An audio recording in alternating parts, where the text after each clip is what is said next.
has taken over. Let's go. It's Ferrall. Coast to coast. Steaks, chicks, stacks. You and I are going to make a lot of money. It's Ferrall, coast to coast.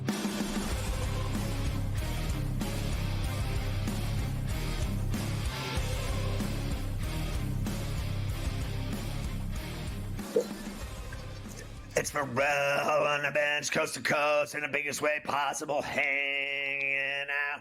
The bad seed, the broken egg, the bad apple with a bad attitude. We are live in New York City, the Big Apple. Ooh, people dressed in plastic bags, directed traffic, some kind of fashion shake-it-up, should do. Along with the Tutty and Tater King, the Sheet of Integrity rights holder, the founder of the Aisle Seat podcast, Carver High this afternoon, ladies. Mafia running it with Luke. I am your father on a misery Monday. We started up with all of the action from Pain Day, Carver High. Yesterday was unbelievable. The rundown, of course, Morency a double shot. We got Cody Decker talking baseball, hot stove, and Bill Bender talking college football. There's 8 teams left. All of the games were blowouts, Mike. They were horrible. Everyone made fun of Indiana, but they lost by 10. They had the lowest total. All the others were worse, blowouts, bigger numbers. All the games stunk. People made fun of the Hoosiers, but they actually hung with the Irish for the most part. They got their ass beat, but they still stayed within 10. Yeah, they did. At least they gave you like a little bit of fight at the end, right? Like at least they gave you like they didn't quit, unlike some of these other teams, whereas Tennessee and SMU really they couldn't get on the bus fast enough on Saturday. The way that they got whacked in those 2 games. Happy Monday here on a Christmas Eve Festivus, the whole deal on the 23rd as we get ready for today. We do have the college football playoff, which we will talk about at length, which will probably be longer than the games actually were in terms of competitiveness. The games themselves were not very competitive at all. Did you know, though, we have actually action going on now, believe it or not? I guess the NHL decided we got to play some day games on the 23rd. Let's go. I mean, some people are off from work, so we might as well watch Jack Hughes light up the Rangers at the Rock this afternoon. 3-0 Devils. Over there in that one, he's got 2 goals. The Jets lead the Maple Leafs 1-0 in Toronto. So we have some day hockey, and I have bowl games for you. A final in Myrtle Beach where UTSA beat Coastal Carolina 44-15. Just laid it on them on the green turf. And then we have the Potato Bowl going right now. A barn burner, 6-3 Fresno leading Northern Illinois as they are late in the first quarter. So we are off and running with holiday afternoon action here on C2C. The Roadrunners, a 44 burger they put on Coastal, kicked their ass. And then Fresno, 6-3 early. So not a lot of scoring in that one at the NIU kickoff. The Myrtle Beach Bowl, a blowout. All the games this weekend, blowouts. Hopefully the 8 that are left will be better. I think they will be. You get a rematch with Ohio State and Oregon. Texas and Arizona State, we'll see if they're for real. They're getting a lot of points. And all those teams covered. Ohio State covered. If you look at all the games, Penn State was easy money. I just thought every one of them. Notre Dame, 10. I told you they'd win by 10. They did. All 4 favorites covered, and really the only 2, like you said, Indiana was in question because they got the onside kick, they got the ball back, they kind of had, they were lurking towards the back door there at the end of that game, and Clemson had a chance to backdoor down on the goal line against Texas, and they didn't get the job done. But other than that, the games were they were an abomination. So if those games were so bad, does that mean that this next set of 4 games will get really good ones? Because obviously off the jump, you would think that Ohio State, Oregon, and Notre Dame, Georgia, at the minimum, are going to be like high-quality games. I don't know, Penn State and Boise. I think Arizona State will give Texas a game down in Atlanta at the Peach Bowl. But obviously, it can't get much worse in terms of competitiveness in the next round with the 4 games that we're going to have. I think, bottom line, Penn State and Boise, I think will be a good game. I think Boise's tough. I think Notre Dame, Georgia will be good. I think the Irish have a chance to win that game because they don't have a quarterback. I don't buy the kid that backed up Beck. I don't think he's that good. I don't think they're going to be able to throw the ball. I think the Irish are going to be able to run it. They're going to be able to throw it. I thought Riley Leonard looked great against Indiana. If he plays like that, they're going to be able to play with Georgia. I think they're going to beat them. I really do. Texas, I think, will be too much for Arizona State. Ohio State, a second crack at Oregon. They blew it the first time at the end of the game with the clock. The quarterback screwed up, slid, didn't have enough time. Maybe they'll give them a game this time and beat them. A lot of people are betting on Ohio State to win the national championship. So we know that people hate, Ryan Day, but they looked really good against Tennessee. I thought Tennessee looked awful. Pathetic showing from Tennessee on Saturday night in Columbus as they got completely throttled. So we'll go through all of that later on here on Coast to Coast. We've got all the NFL pain day that we have to go through from the weekend too. Wild game yesterday with Washington beating Philly. Hurts got hurt in the game. Pickett honestly was awful for the Eagles. And Washington behind 5 tutties from Jaden Daniels ends up getting a win there. You had the Bucs losing last night to Dallas. That put the Falcons back in first to embarrass the Giants. You had Saturday's games as well, where the Steelers, unfortunately, just too many mistakes in the second half against the Ravens, which turned that game around. They looked awful. I thought Russ looked awful and, turnovers. And when he ran to the end zone, he got to the 10. If he would have gone right, I think he scores. He went left and he got popped and fumbled. I thought, 2 in a row now they've lost and they're, reeling, and then to face the Chiefs on Christmas Day, well, that's going to be brutal. Bottom line is they may lose that one, and then they may lose the Cincinnati game. They don't look good right now. They're falling to pieces. That bummed me out. But I thought, yesterday, some of the games, the Washington game was huge, beating Philly, stopping their streak. I thought, Dallas came up big, Sunday night. And so many teams. I thought Carolina, again, covered as a dog at home, and they're getting points. They're tough, and they got it done. So I thought yesterday, and, look at all the games. I mean, in terms of this weekend, the Chiefs finally covered. The Bills didn't cover. They were, giving 14 to the Pats. They couldn't do it. They got schooled. And the Rams win and cover against the Jets. There were so many games. How about the kid Penix? I thought he played well and put up big numbers and beat the Giants. So, if you look at all the games, Colts got it done. I thought the Vikings game pushed. So I thought there were great games. The Raider game helped the Giants in a big way. They win. So now the Giants have, 2, they have 3, and now they have a shot to get the number 1 pick. And I have already seen the people in Philadelphia start to plant the seeds that if the Eagles are playing for absolutely nothing, that last game of the year, which they probably will be playing for nothing, no one should play, and they should throw the game so the Giants don't get the top pick. Throw the game so a division rival doesn't get the first overall pick. It's already started, the games, with who's going to get that. Trust me, the Giants, they're not winning any games these last 2 weeks. I think they've learned that in their meetings that they're going to throw the games. They're going to lose the games. It's obvious they're not playing to win. They just need to lose, get the pick, and change their fortunes. Get the number 1 pick. And I've talked to people about it. I still think it's Sanders, and that's who they're going to take, whether he likes it or not, and he's going to end up with New York. And I think their whole outlook for the future is going to be a lot better. Yes, it will. So we'll do all of that. We have a game tonight with the Saints in Lambeau against the Packers for Monday Night Football. We'll discuss there. And the NHL and NBA, they're both off tomorrow for Christmas Eve. You know what that means? Tons of games tonight in both. Full slates, NBA and NHL. That we're going to have to get to on a Monday night. So very, very busy today. That's perfect. So we got a ton of games to bet on in the NHL and NBA. I'm all for it. Let's dance. Let's get them in and make some money.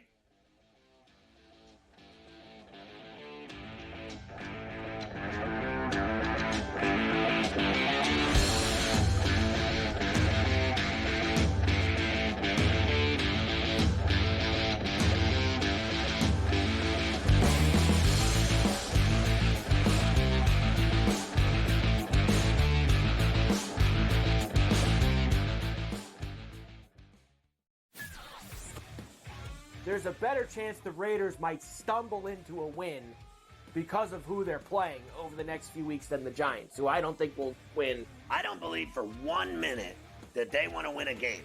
I do not believe that the New York Football Giants want to win a game at all, because it will cost them dearly. In fact, they will continue to suck for years to come if they screw this up. Ferrall Coast to Coast, only on SportsGrid. The two guys that can do it all. Too much electricity this morning. This is a good time. We're having a lot of fun. I had to do a triple take. Ka-ching! Why? Because of parity. I didn't mean to offend. Yeah, it's not going to happen. Load management is a dirty word. Let him rip. You know what? Circumstances provide the results. What? How do you do this once? Oh, Donnie, you got such a good show there. A network that is booming. The Early Line, only on SportsGrid. The sharpest football contest show in the land, the Las Vegas Football Contest Show, focuses on Circus Sports Million, Circus Survivor, and the Westgate Super Contest, handicapping the games and releasing our contest picks every week of the season. With two former Super Contest winners, Brady Cannon and James Salinas, a former NFL player, Mike Pritchard, and over $1 million in contest prize money won combined, the Las Vegas Football Contest Show will have you prepared this season like none other. Blocked well and tries to cut through the middle. Oh! Your gut says Miami is going to win, and you should take the over. Your gut also said your NFT selfies would only go up in value. They didn't. But your head is on SportsGrid and knows the QB is in concussion protocol. The backup has a 45 QBR against the zone coverage. The New York D has the most sacks in the league. So yeah, trust your head. It's smarter to be on SportsGrid.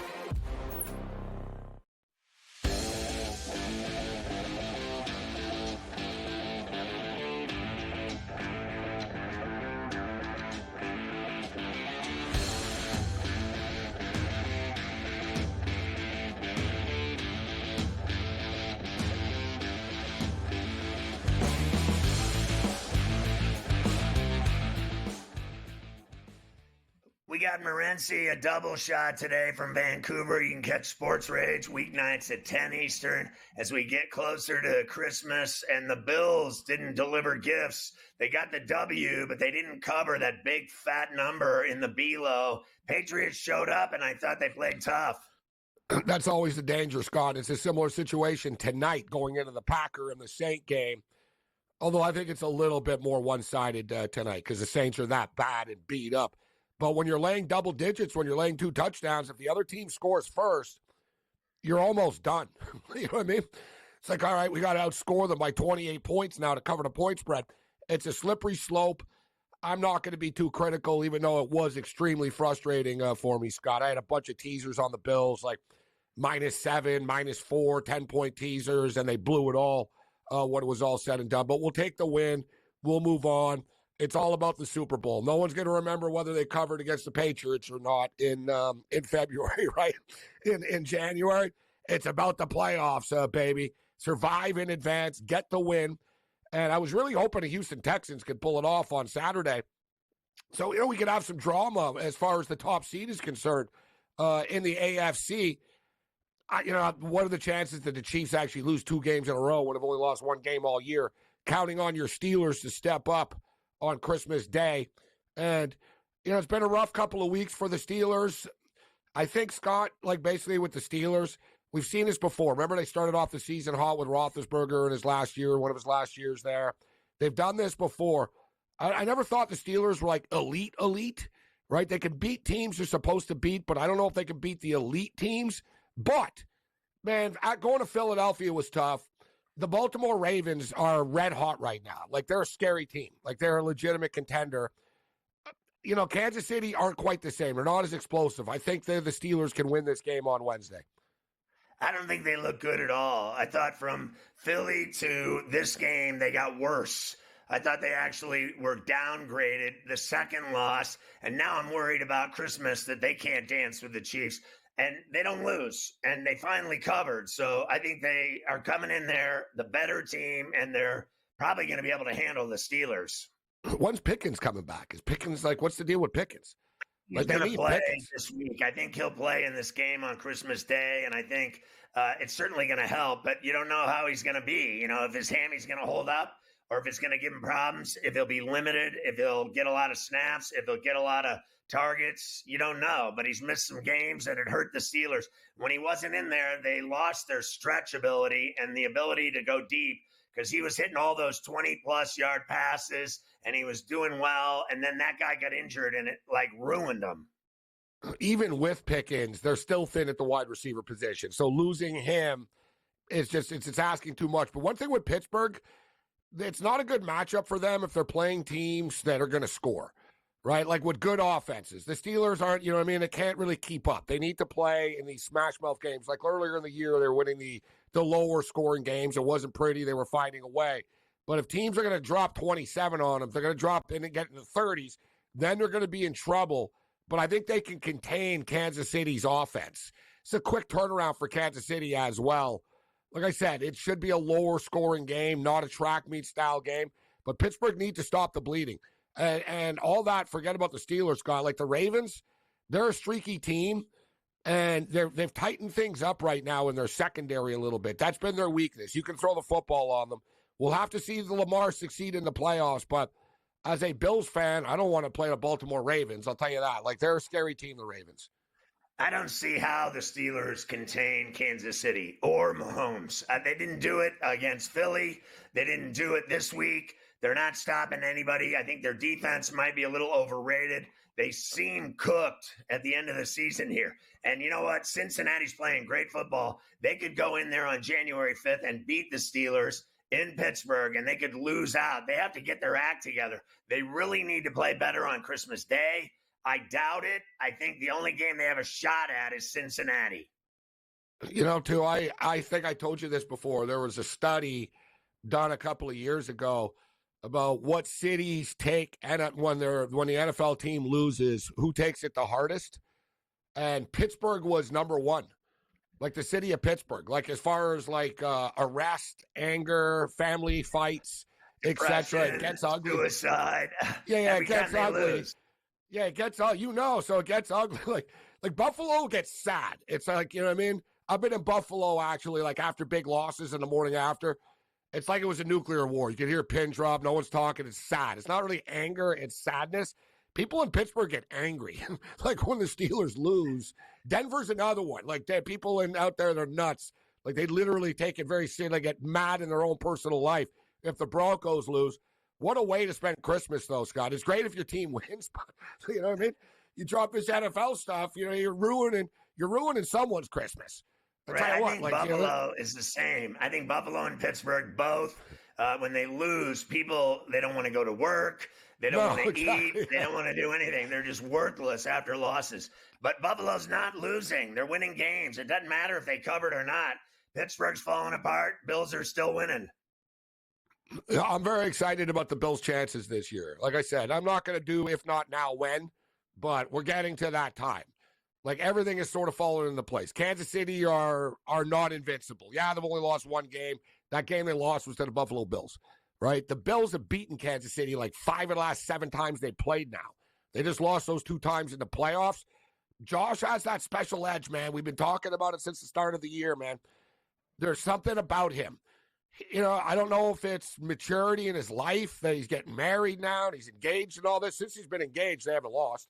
I think it is. But even before that, Scott, you know, like in past years, he was more goofy and funny. Nice kid, but you know what? And they'd lose. And, you know, we tried. We're going to get there. This year, man, he didn't smile much. He doesn't smile much after games. And I don't know if you guys noticed, there's a lot of tape like this year. He's talking smack to other people on the field, on the other teams now. It's not buddy-buddy. He's like, sit down and shut the F up. Like, he's talking. That chick's the difference. He's changed since he met her. That's you can tell, eh? He's all business. He's all business. When he's on the field, he has fun. But after, he's like, job's not done. I don't care. We have more to do. Like, it's just, he might get better if he gets married.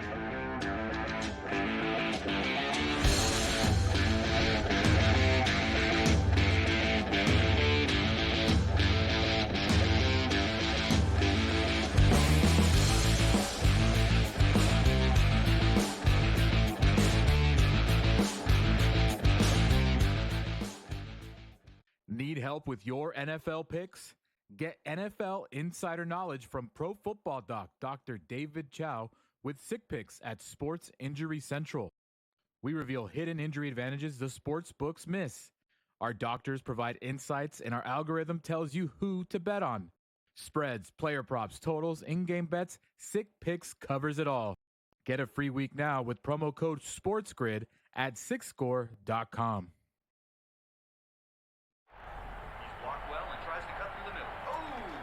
Your gut says Miami is going to win, and you should take the over. Your gut also said your NFT selfies would only go up in value. They didn't. But your head is on SportsGrid and knows the QB is in concussion protocol. The backup has a 45 QBR against the zone coverage. The New York D has the most sacks in the league. So yeah, trust your head. It's smarter to be on SportsGrid. The two guys that can do it all. Too much electricity this morning. This is a good time. We're having a lot of fun. I had to do a triple take. Ka-ching! Why? Because of parity. I didn't mean to offend. Yeah, it's not going to happen. Load management is a dirty word. Let him rip. You know what? Circumstances provide the results. What? How do you do this once? Oh, Donnie, you've got such a good show there. A network that is booming. The Early Line, only on SportsGrid.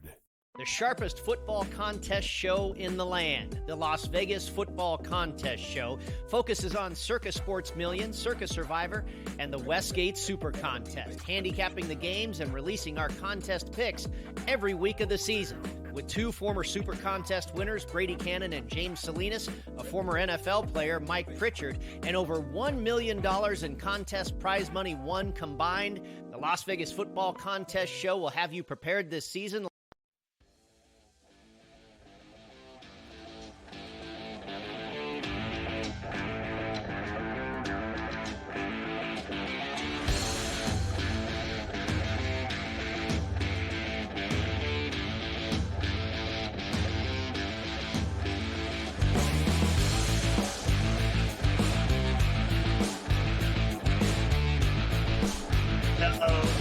What'd you think of the other games beside your Bills? Like, make any money on Sunday?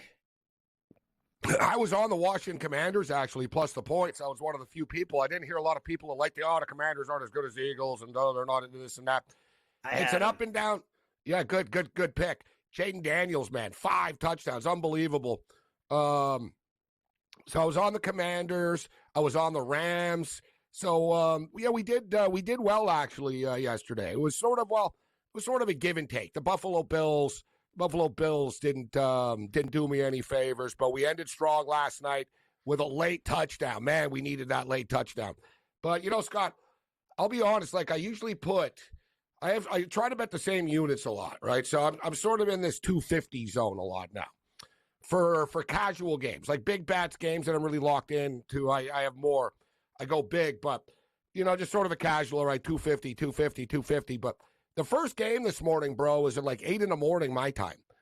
Yeah, and I'll be honest with you. Like, it wasn't worthy of, I'm like, man, I'm not waking up at 7:30 in the morning to watch Coastal Carolina play in this freaking bowl game here, right? Against UTSA. It was 11 East.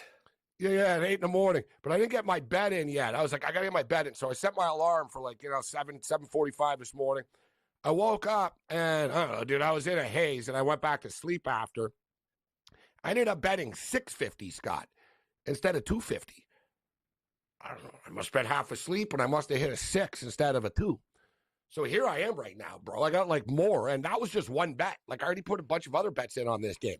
So long story short, Scott, I have way too much than I wanted on this famous Potato Idaho Bowl. I'm sweating this out now.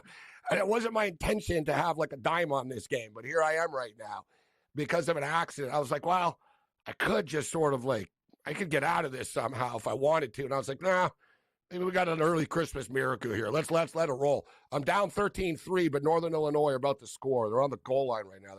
I think they might have just got stopped on 4th and goal, actually. Son of a, they did. Fresno just stopped Northern Illinois on 4th and goal on the goal line.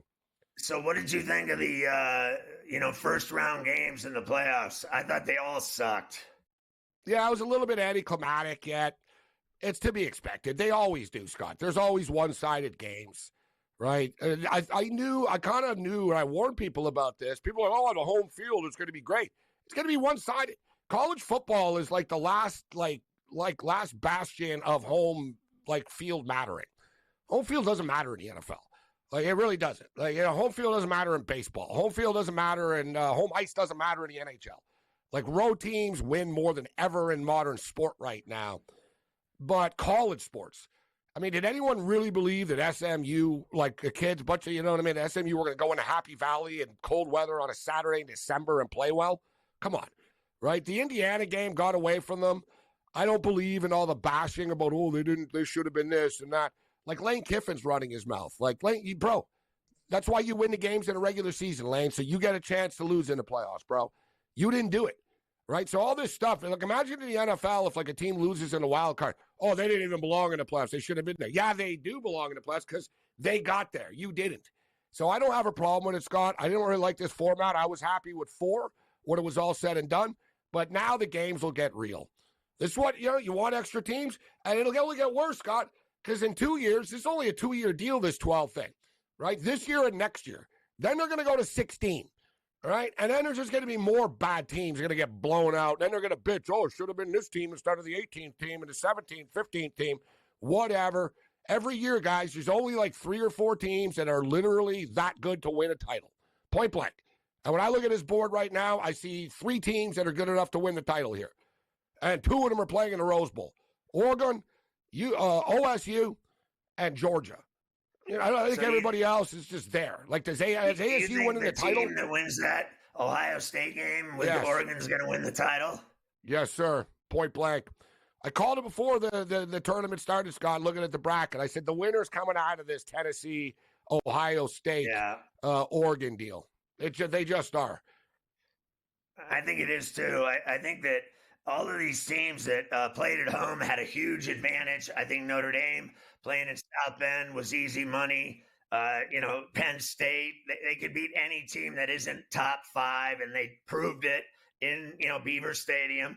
Texas at Austin, they're impossible to beat. And then Columbus, they finally got it done. They can't beat Michigan, but they handled Tennessee. So it was a huge advantage, I think, for the home teams. Now we're going to play in big bowl games. Big ones like the Rose and everything else. So I think it's going to get better. I like the Ducks getting the points.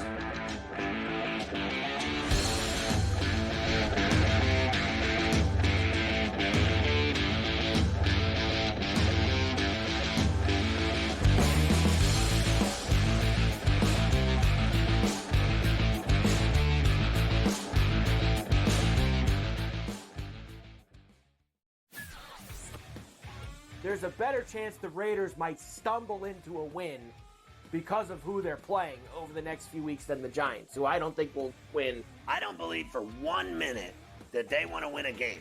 I do not believe that the New York Football Giants want to win a game at all because it will cost them dearly. In fact, they will continue to suck for years to come if they screw this up. Ferrall Coast to Coast, only on SportsGrid. The 2 guys that can do it all. Too much electricity this morning. This is a good time. We're having a lot of fun. I had to do a triple take. Ka-ching! Why? Because of parity. I didn't mean to offend. Yeah, it's not going to happen. Load management is a dirty word. Let him rip. You know what? Circumstances provide the results. What? How do you do this once? Oh, Donnie, you got such a good show there. A network that is booming. The Early Line, only on SportsGrid. The sharpest football contest show in the land, the Las Vegas Football Contest Show, focuses on Circa Sports Million, Circa Survivor, and the Westgate Super Contest, handicapping the games and releasing our contest picks every week of the season. With 2 former Super Contest winners, Brady Cannon and James Salinas, a former NFL player, Mike Pritchard, and over $1 million in contest prize money won combined, the Las Vegas Football Contest Show will have you prepared this season like none other. He's blocked well and tries to cut through the middle. Oh! Your gut says Miami is going to win, and you should take the over. Your gut also said your NFT selfies would only go up in value. They didn't. But your head is on SportsGrid and knows the QB is in concussion protocol. The backup has a 45 QBR against the zone coverage. The New York D has the most sacks in the league. So yeah, Trust your head. It's smarter to be on SportsGrid.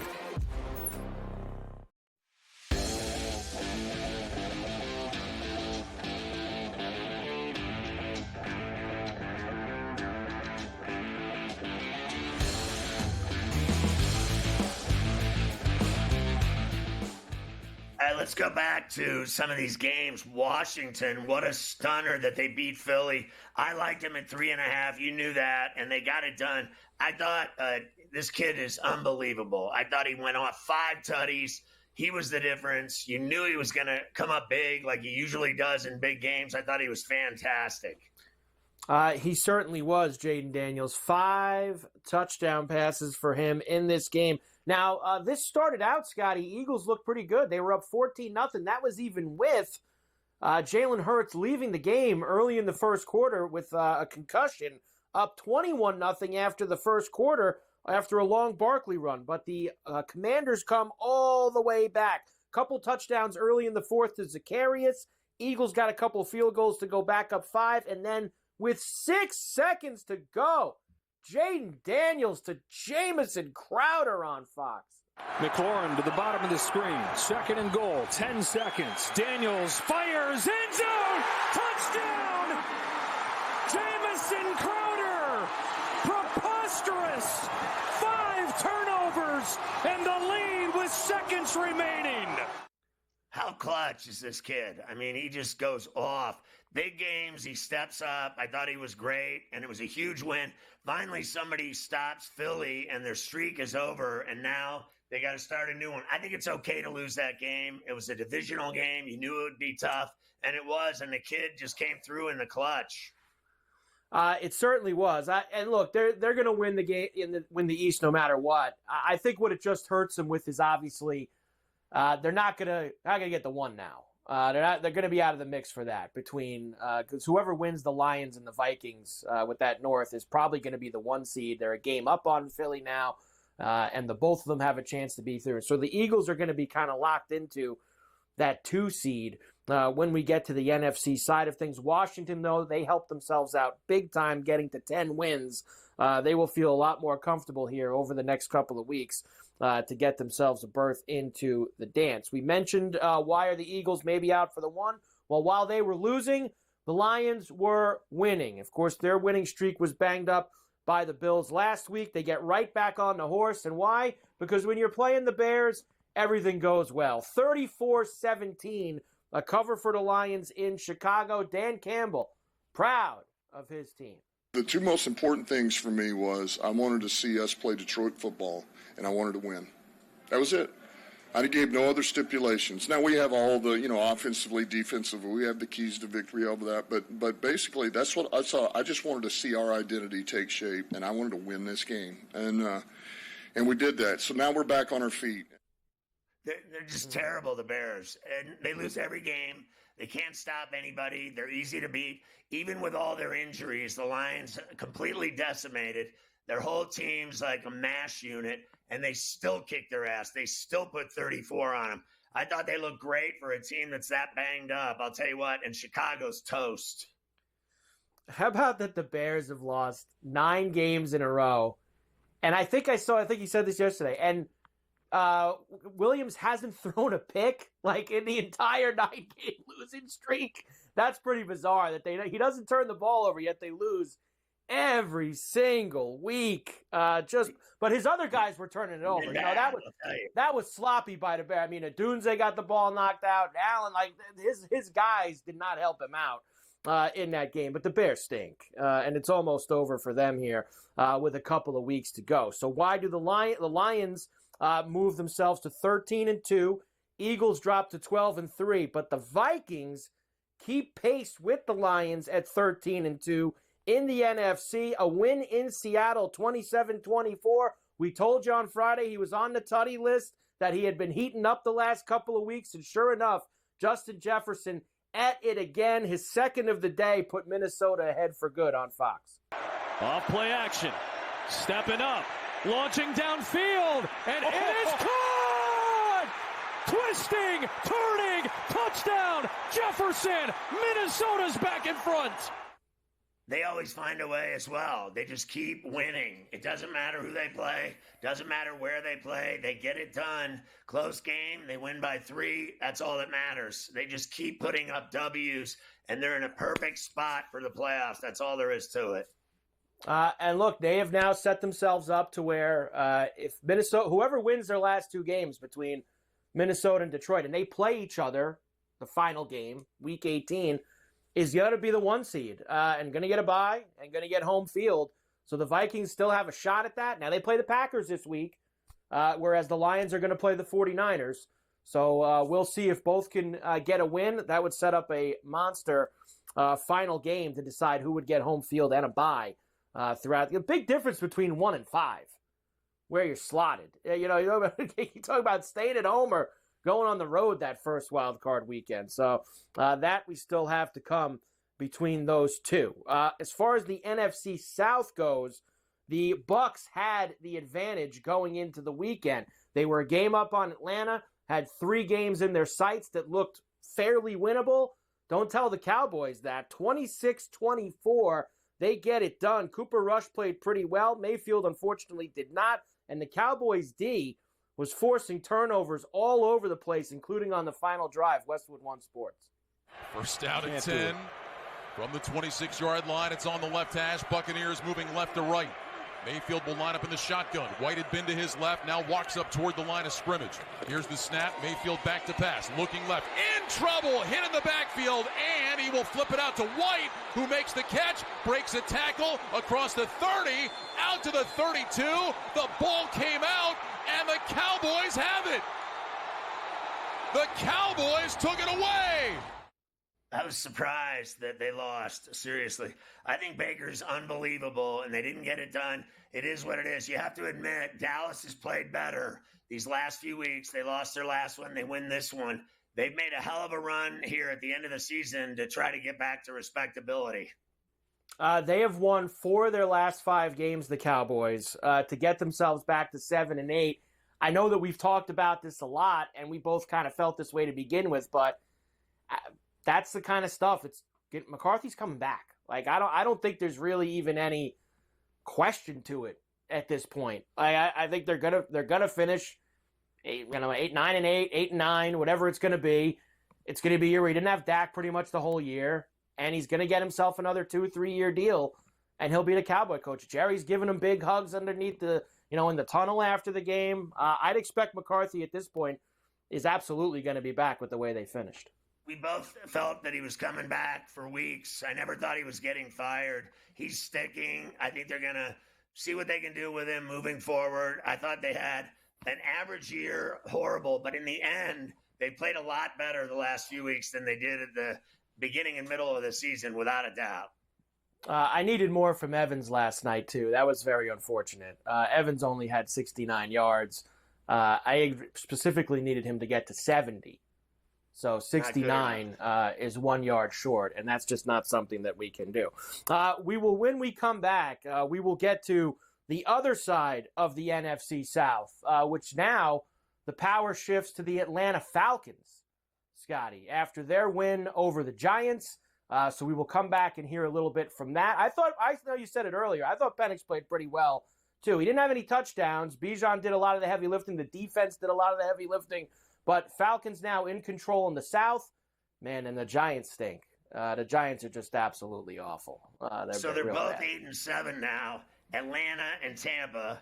And so they've caught him. And now they got this rookie playing quarterback. He comes up big, and now we're going to see what he's made of the rest of the way, see if he can keep winning and get him into the playoffs. So I thought it was a great start for him, and it was a big win for them. And then look at the Rams, 9-6 in the West. That's huge as well because they've caught Seattle, they've passed them, and they've come up big on the road in the cold weather in New York. I thought that was clutch.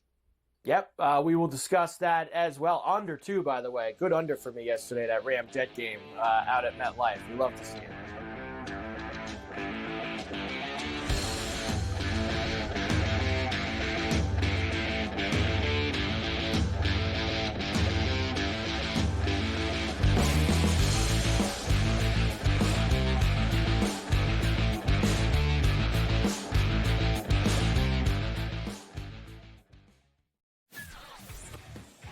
there's a better chance the Raiders might stumble into a win because of who they're playing over the next few weeks than the Giants, who I don't think will win. I don't believe for 1 minute that they want to win a game. I do not believe that the New York Football Giants want to win a game at all, because it will cost them dearly. In fact, they will continue to suck for years to come if they screw this up. Ferrall Coast to Coast, only on SportsGrid. The two guys that can do it all. Too much electricity this morning. This is a good time. We're having a lot of fun. I had to do a triple take. Ka-ching! Why? Because of parity. I didn't mean to offend. Yeah, it's not going to happen. Load management is a dirty word. Let him rip. You know what? Circumstances provide the results. What? How do you do this one? Oh, Donnie, you got such a good show there. A network that is booming. The Early Line, only on SportsGrid. The sharpest football contest show in the land, the Las Vegas Football Contest Show, focuses on Circus Sports Million, Circus Survivor, and the Westgate Super Contest, handicapping the games and releasing our contest picks every week of the season. With two former Super Contest winners, Brady Cannon and James Salinas, a former NFL player, Mike Pritchard, and over $1 million in contest prize money won combined, the Las Vegas Football Contest Show will have you prepared this season like none other. He's blocked well and tries to cut through the middle. Oh! Your gut says Miami is going to win, and you should take the over. Your gut also said your NFT selfies would only go up in value. They didn't. But your head is on SportsGrid and knows the QB is in concussion protocol. The backup has a 45 QBR against the zone coverage. The New York D has the most sacks in the league. So yeah, trust your head. It's smarter to be on SportsGrid.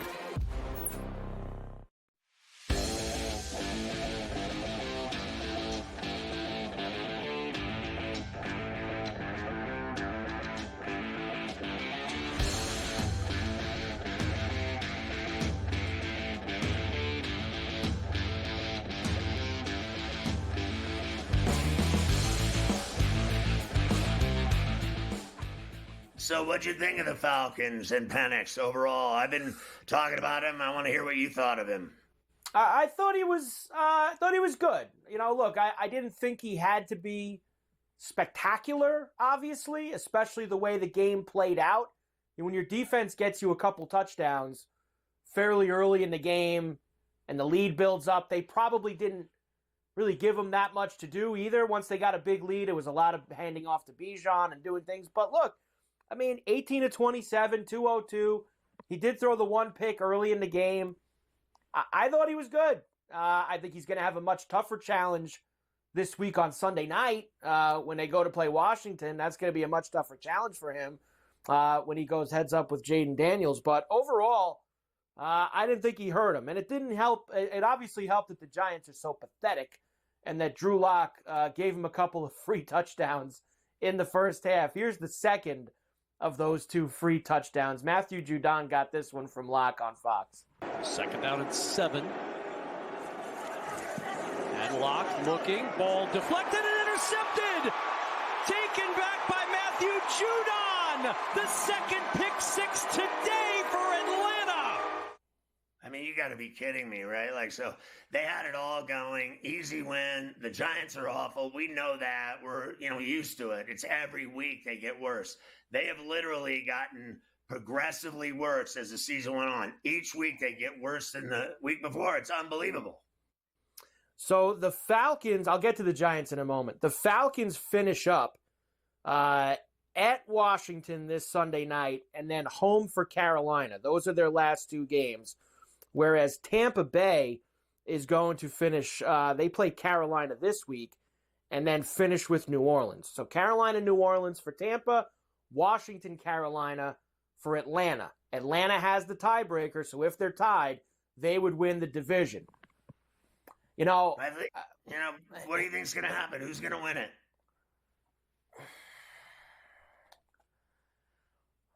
I feel like Carolina is going to win one of these two games, and whoever loses to Carolina is who's going to get screwed, right? I think that Atlanta's going to lose to Washington on Sunday night.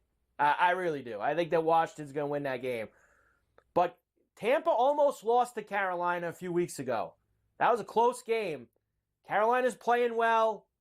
I know the game's in Tampa, but I could see Carolina causing some problems for them. I think that Atlanta ends up winning the division because they'll both go 1-1 in some fashion, and they'll finish tied with 9 wins, and Atlanta will get it off of the tiebreaker. I think that's how it will go. Carolina's at home, and they're a dog. They cover. It's unbelievable. Then when they were favored, Dallas whacked them, but they played well as a dog, and I think that you're right. I think they could be in the mix here and ruin it for somebody, and there's no doubt they keep covering. I hit 4 of the last 5 games they played. In fact, as a dog, and then I hit the Dallas game against them because I didn't have faith in them as a favorite. Yeah, and look, I know, and the Bucks are playing both these games at home. The problem is that the Bucks showed me last night that I can't trust them. So I'm not going to just trust the Bucks to sit here and go, that's a win against Carolina and New Orleans. Even though it should be, I'm not going to sit there and say that, especially with how Carolina at least has gone and finished some things up.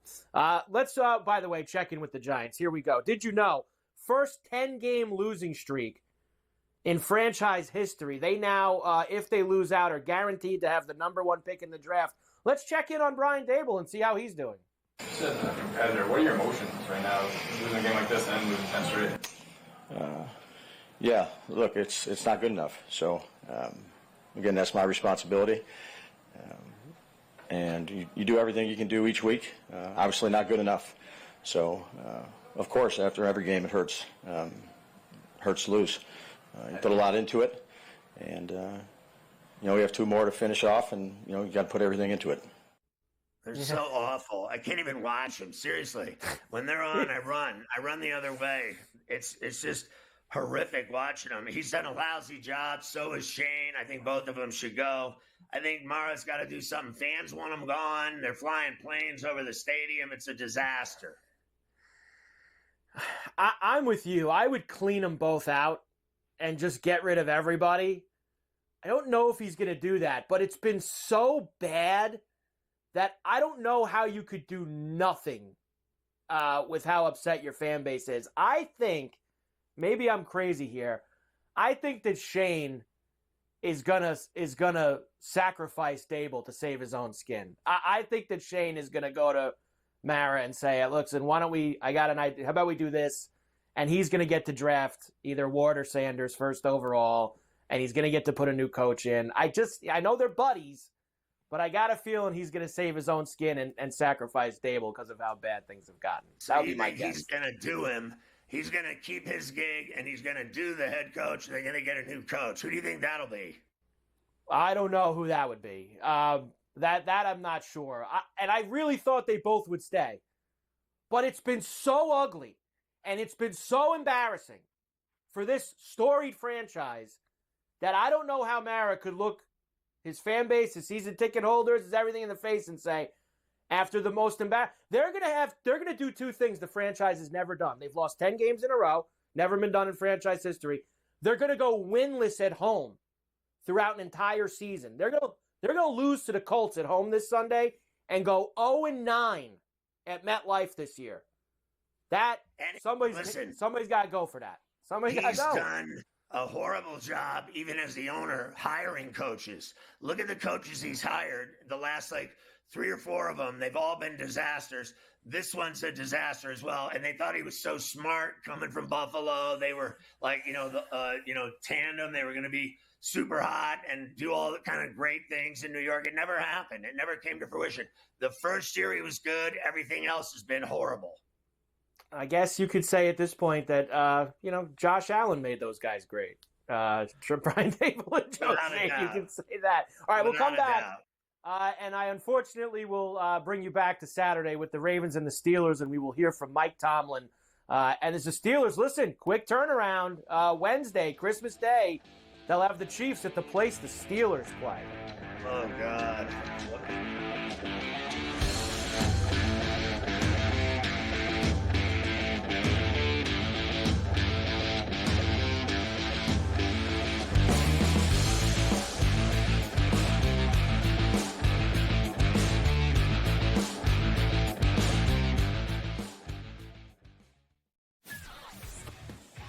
there's a better chance the Raiders might stumble into a win because of who they're playing over the next few weeks than the Giants, who I don't think will win. I don't believe for 1 minute that they want to win a game. I do not believe that the New York Football Giants want to win a game at all, because it will cost them dearly.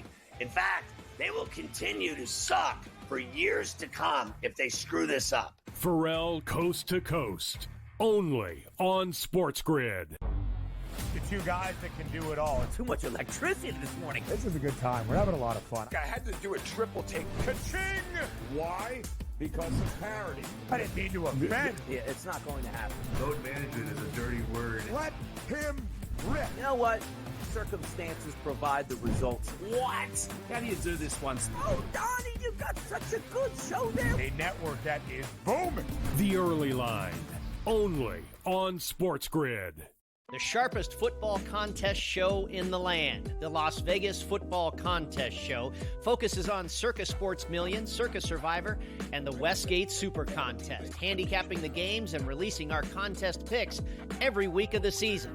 With two former Super Contest winners, Brady Cannon and James Salinas, a former NFL player, Mike Pritchard, and over $1 million in contest prize money won combined, the Las Vegas Football Contest Show will have you prepared this season like none other.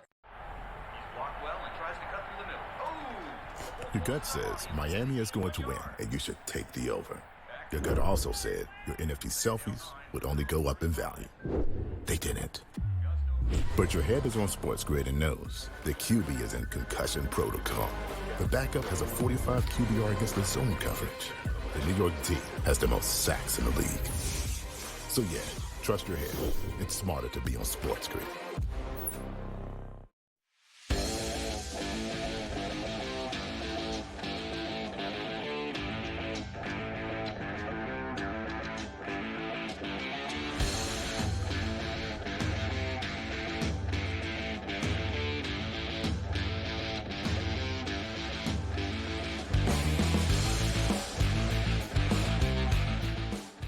Well, my Steelers couldn't handle the Ravens. It was ugly in Baltimore. It wasn't a charm for the Steelers at all going there. It was a disaster, and now that's 2 in a row they've dropped, and they're in trouble. They are in trouble. Obviously, this was tight for a while, tied at 17 in the third quarter, but some crucial turnovers, including that one you mentioned earlier. Russell Wilson was running in. He was at the Raven 10, fumbled the football. You also have the Humphrey pick 6. That really put the game with some distance at 31-17. Here is Mike Tomlin, just not good enough. Really specifically, we didn't control the run game. We never did. And when you don't, man, you got to do some splash plays or win the turnover battle in a significant way, and we didn't do that either. We had opportunities of some balls on the ground that we didn't get. And then, obviously, we turned the ball over going in. It took 7 points off the board, and they had a pick 6, and you know, the rest is history, as they say. You got to control the run, the line of scrimmage.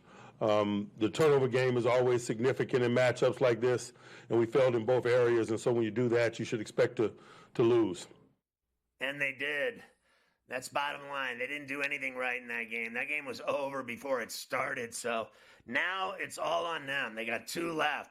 And what could be worse than having to face Kansas City, who's better than them, flat out? And the way Cincinnati's been playing, they're playing better than the Steelers right now as well.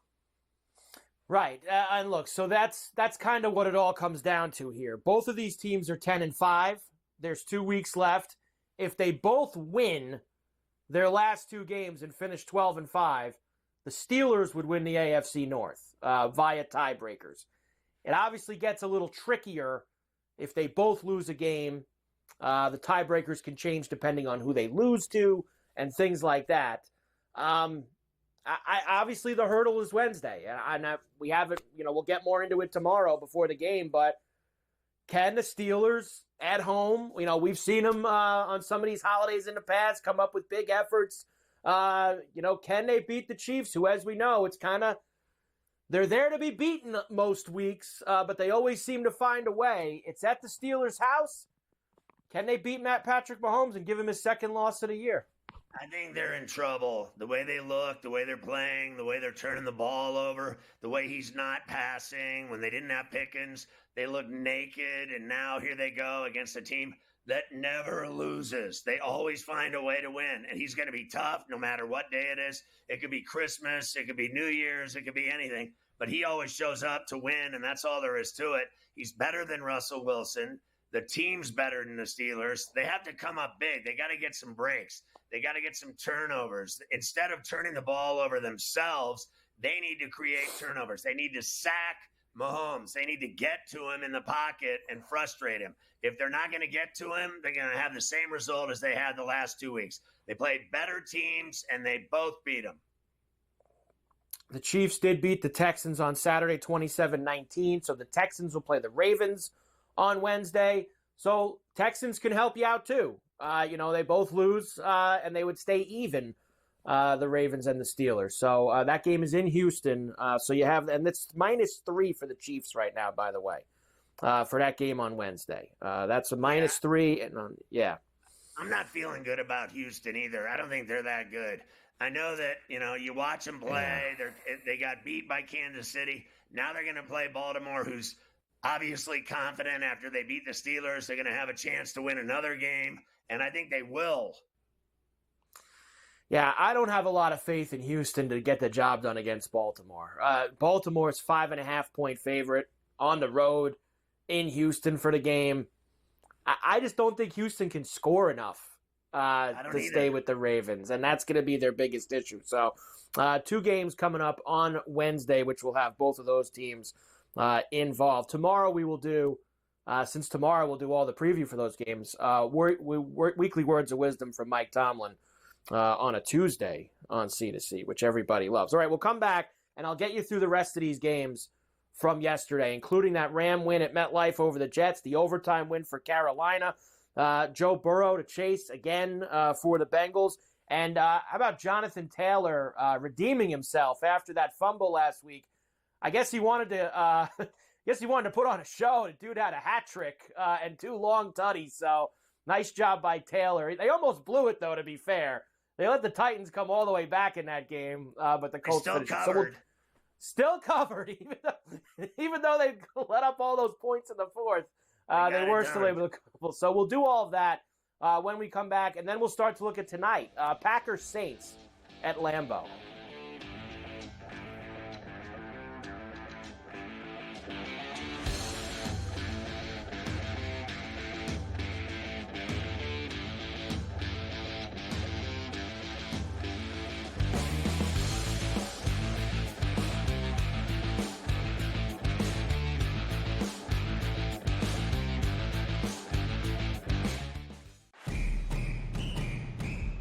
I'm actually not even on a side today. Yeah. And I'll get to that. Why are you on Texas? I gave them a chance. Maybe not me as the overwhelming authority in college football, but entering that game on this set to you guys, I said there was one elite defense entering the matchup in Austin back to end out October. It's not the Bulldogs like it used to be. It is Texas. College football today, only on SportsGrid.